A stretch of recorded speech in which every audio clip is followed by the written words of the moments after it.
Ladies and gentlemen, greetings from beautiful Barcelona in Spain. Right, so today actually I want to talk about digital identities. And that's something that's going to be more and more prevalent in the coming years ahead, because the United Nations, the UN, set as one of their goals for 2030 that all people around the world will have some kind of digital ID from their local government. Now, they might obviously be looking differently depending on which country you're in, but the idea is that every single person has a digital ID and as such can be tracked. And I think that's the kind of worrying part. Now, for myself, I would really say I'm a digital native person. I love everything digital and I don't like physical documents. The more we can move digital, the better it is. However, at the same time, reading about the topics and their vision and the mission and seeing already what's happening in China. I lived myself in Beijing a couple of years ago, and obviously, as you might have heard, they're already starting to roll out this rating system for their citizens where you get a sort of score, and depending if you get penalties or fines, you get a promotion, you get a divorce, all these things part of your life impact your final citizen score.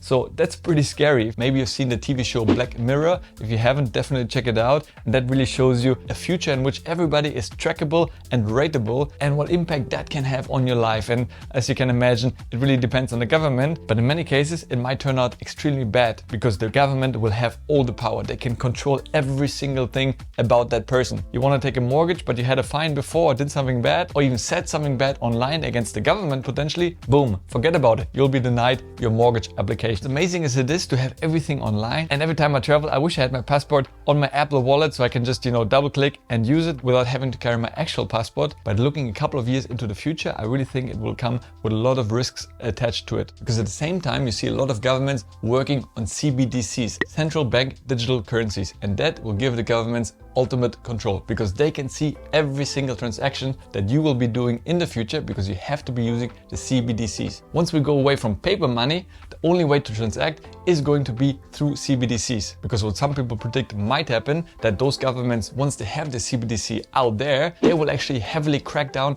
on cryptocurrencies because that could be seen as a threat and an alternative payment method around using CBDCs and ensure your own privacy. So it's going to be interesting how they're going to do that. In many parts of the world, such as China, it's already been forbidden to use Bitcoin, etc. for payment purposes. So I could personally see that other governments might follow suit, so they have full total control over all payments. Already you can see governments around the world cracking down on the number of transactions you can do, plus the amount of cash transactions that you can do. We just went the other day to buy something in Barcelona. It was a handbag for a slightly higher amount, and the storekeeper said they needed our ID to verify and record the transaction. So we're actually really not so far away from that happening very, very soon. And once you have digital IDs and full payment control by the government, it will be a breeze for them to really track every single person and then obviously put restrictions in place in case something happens that they may not be liking. Now I know it sounds a little bit like a doomsday scenario, and I really hope I'm wrong, plus some of the predictions I've been reading, and I believe a lot of people around the world will flock to countries that have more relaxed laws and more privacy laws around that topic. The same, for example, if you compare Apple and Google, right?